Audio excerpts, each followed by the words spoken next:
9મી મે 2026 શનિવાર.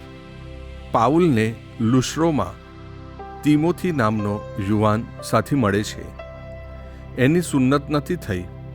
બિન યહૂદી ખ્રિસ્તી સુન્નત ન કરાવે એવી છૂટ છે, છતાં તિમોથીનો યહૂદીઓ મધ્ય સ્વીકાર થાય એવો વ્યવહાર હેતુ ધ્યાનમાં રાખી પાઉલ એની સુન્નત કરાવે છે.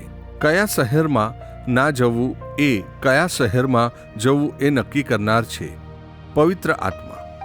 તિમોથીની સુન્નત કરાવવામાં પાઉલ પોતાની વ્યવહારુ બુદ્ધિનો ઉપયોગ કરે છે, પણ કયા શહેરમાં શુભ સંદેશ પ્રચાર માટે જવું તે માટે પવિત્ર આત્મા પર આધાર રાખે છે. આપણે આપણી કોલોનીમાં શ્રદ્ધા મજબૂત બનાવવા પવિત્ર આત્માનું માર્ગદર્શન માગીએ. જે પ્રવૃત્તિનું આયોજન કરવાનું પવિત્ર આત્મા બતાવે તે આયોજન આપણી વ્યવહાર કુશળતાથી કરીએ. પ્રસ્તુત કરતા અમૃતધારા Don Bosco animation centre, Kapadvanj.